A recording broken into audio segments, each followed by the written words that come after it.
भारतीय वन सेवा के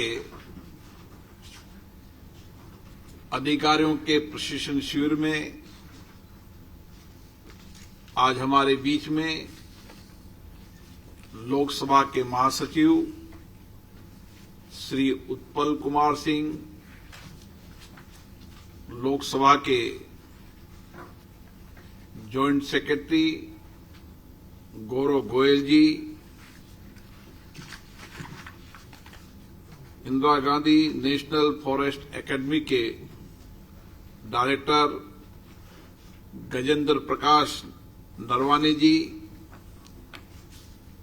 मैं भारतीय वन सेवा के अधिकारियों का संसद में हार्दिक अभिनंदन करता हूं, स्वागत करता हूं। यह आपके लिए बड़ा महत्वपूर्ण दिन है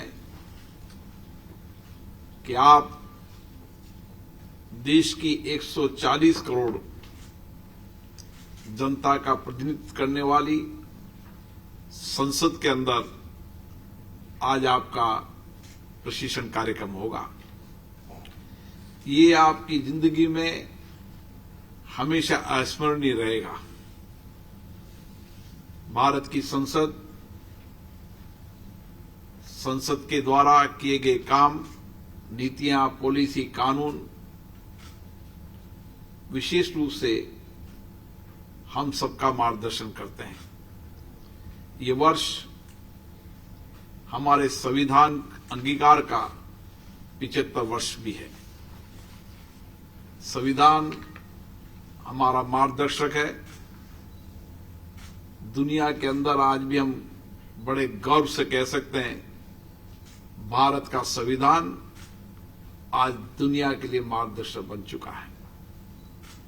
हमारे संविधान निर्माताओं को हम नमन करते हैं, जिनकी दूरदृष्टि, जिनके विचार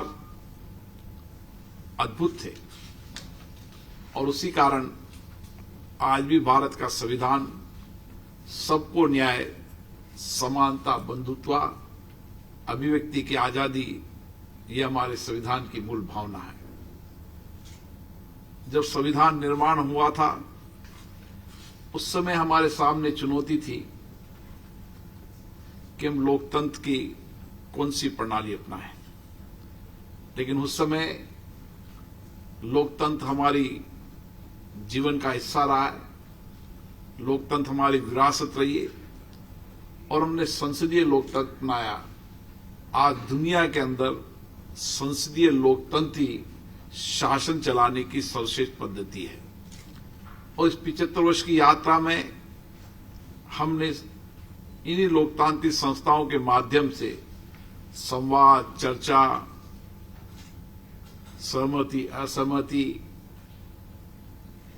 इसके माध्यम से हमने देश के विकास की गति को पहुंचाया। आज दुनिया के अंदर भारत की ताकत आर्थिक क्षेत्र में नहीं, दुनिया की जितनी चुनौतियां हैं उन चुनौतियों का मार्गदर्शन भी भारत कर रहा है। और विशेष रूप से आप सब भारतीय वन सेवा के अधिकारी हैं, और आज दुनिया के अंदर सबसे बड़ी चुनौती है तो जलवायु परिवर्तन की है। और इस चुनौतियों से निपटने के लिए हमारी बहुत बड़ी दूरदृष्टि है, और हमने कहा कि हम जलवायु परिवर्तन के अंदर हम केवल भारत में नहीं, दुनिया के अंदर मार्गदर्शन बनेंगे। और भारत के प्रधानमंत्री जी ने विश्व के कई मंचों पर पर्यावरण के लिए अपने विचार व्यक्त किए, दिशा दी, और उन्होंने कहा कि पर्यावरण को संरक्षित रखना है तो हमें पर्यावरण के अनुकूल जीवन शैली, यही दुनिया का सिद्धांत है। जब दुनिया पर्यावरण के अनुकूल जीवन शैली जीने लगेगी तो निश्चित रूप से हम पर्यावरण को सुरक्षित रख पाएंगे, क्योंकि आप पर बहुत बड़ी जिम्मेदारी है। हम ब्रिटिश राज के अंदर भी वैज्ञानिक रूप से प्रबंधन हो, उसके बाद आजादी के बाद 1966 के अंदर भारतीय वन सेवा का गठन किया गया और इसको अखिल भारतीय वन सेवा अधिनियम के तहत इसको लागू किया गया और आज देश की एक महत्वपूर्ण सेवा है, महत्वपूर्ण जिम्मेदारी है। जो दुनिया में चुनौती वो भारत में भी चुनौती है और आप सब पर इसकी बहुत बड़ी जिम्मेदारी है। हम प्रकृति पूजक रहे हैं, हम धरती को धरती मां कहते हैं, हम वर्षों की पूजा करते हैं। इसलिए प्रकृति पूजक होने के कारण भी हमारे संस्कार, विचार, हमारी कार्यप्रणाली हमेशा पर्यावरण के अनुकूल रही है और पर्यावरण संरक्षण के अनुकूल रही है। इसलिए हमारे देश की जो अधिकतर आबादी जो आज भी जंगल में रहती है, उस जंगल के अंदर वह जंगल को भी बचाते हैं और उस जंगल वन के माध्यम से भी अपने आय के साधन को भी डेवलप कर रहे हैं। अब आपको आप अधिकारी हैं, हमें वैज्ञानिक प्रबंध से किस तरीके से वनों के इलाके को बढ़ाना है, वन क्षेत्र को बढ़ाना है, वन को संरक्षण करना है और वन्य जीव को भी संरक्षण करना है। आज कुछ वन्य जीव संरक्षण के लिए बहुत सारी चुनौतियां हैं, जिसकी समय समय पर संसद में भी चर्चा होती रहती है। क्योंकि आप नए अधिकारी हैं, नए सोच के अधिकारी हैं, आपका आत्मविश्वास है, नया दृष्टिकोण है, टेक्नोलॉजी से युक्त है। तो आज हम किस तरीके से एक वैज्ञानिक प्रबंध से और टेक्नोलॉजी का उपयोग कर किस तरीके से वनों को संरक्षण कर सकते हैं।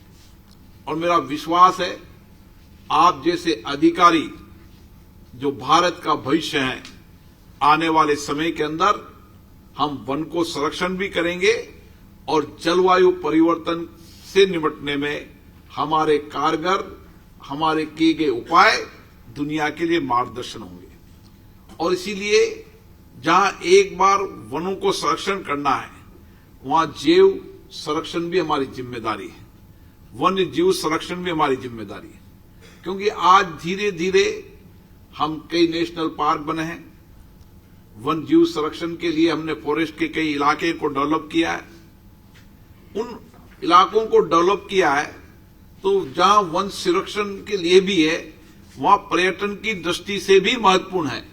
क्योंकि दुनिया के अंदर जंगल पर्यटन की दृष्टि से महत्वपूर्ण बन चुका है और इसीलिए आने वाले समय के अंदर दुनिया के अंदर भारत वन्य जीव संरक्षण और अभयारण्य को किस तरीके से वैज्ञानिक दृष्टि से हम पर्यटन के रूप में डेवलप कर सकें, ताकि उस वन्य जीव संरक्षण के उस इलाके के आसपास लोगों को रोजगार मिल सके, पर्यटन से भारत की देश की आय भी बढ़ सके। इसलिए दो दृष्टिकोण पर आपको काम करना होगा। एक दृष्टिकोण आपको जंगल को बचाना, नई जो हमारी पेड़ वनस्पति उसको संरक्षण करना, और दुनिया के अंदर आने वाले समय में हमारी जो विविधताएं हैं उसी तरीके से हमारी आने वाले समय हमारी पेड़, हमारी जनजातियां, हमारी जो हमारे वैद्य हुआ करते थे किसी जमाने में, जो जड़ी बूटियों से इलाज करते थे, हम तो उस समय भी जब भगवान राम के उन रामचरितमानस को पढ़ते हैं तो किस तरीके से हनुमान जी ने उस जड़ी बूटी से मूर्छित लक्ष्मण जी को जीवित किया था। हम उस विचार के लोग हैं। इसलिए जड़ी बूटियों वनस्पतियों का भी वैज्ञानिक ढंग से उपयोग करना और उसके माध्यम से हम बीमारी का भी इलाज करना और बीमारी के पहले भी उसके उपयोग कर कैसे स्वस्थ रख सकते हैं, ये भी एक दृष्टिकोण आपको अपनाना पड़ेगा। तो एक व्यापक दृष्टिकोण आपके विचारों में है, क्योंकि आप एक कठिन परीक्षा से निकल कर आए हैं, टेक्नोलॉजी के युग में आए हैं। इसलिए मुझे आशा है कि आप उन सारे दृष्टिकोणों को जो आपकी सेवा के लिए, जो राष्ट्र की सेवा के लिए आपको जिम्मेदारी दी है, आप निभाएंगे और दुनिया के अंदर वन संरक्षण और वन्य जीव संरक्षण के अंदर भारत सबसे आगे होगा और जलवायु परिवर्तन से निपटने के लिए हमारे उपाय महत्वपूर्ण होंगे और हम इस महत्वपूर्ण विषय पर नेतृत्व करेंगे। ये आप सबकी जिम्मेदारी है। मैं यहां पर आप पधारे हैं। निश्चित रूप से आप संसद की डिबेट, चर्चा को भी देखेंगे। संसद में बनाए गए कानून के समय चर्चा, वन जीव और जो कानून बने हैं उन कानूनों पर विशेष रूप से आप अध्ययन करेंगे। प्रश्नकाल के अंदर किस तरीके से नए नए चुनौतियां उभर कर आ रही है उसका अध्ययन करेंगे। तो आपको संसद के अंदर, भारत के अंदर जितनी भी जनभावनाएं हैं उन जनभावनाओं की जानकारी मिलेगी। उन वर्तमान चुनौतियां और भावी चुनौतियों की जानकारी मिलेगी। इसलिए हम भावी और वर्तमान चुनौतियों का समाधान कैसे कर सकते हैं, इस दृष्टिकोण से काम करने के लिए भारत का संसद का प्रशिक्षण आपके जीवन में महत्वपूर्ण होगा। मैं आप सबको बहुत बहुत शुभकामनाएं देता हूं, बधाई देता हूं।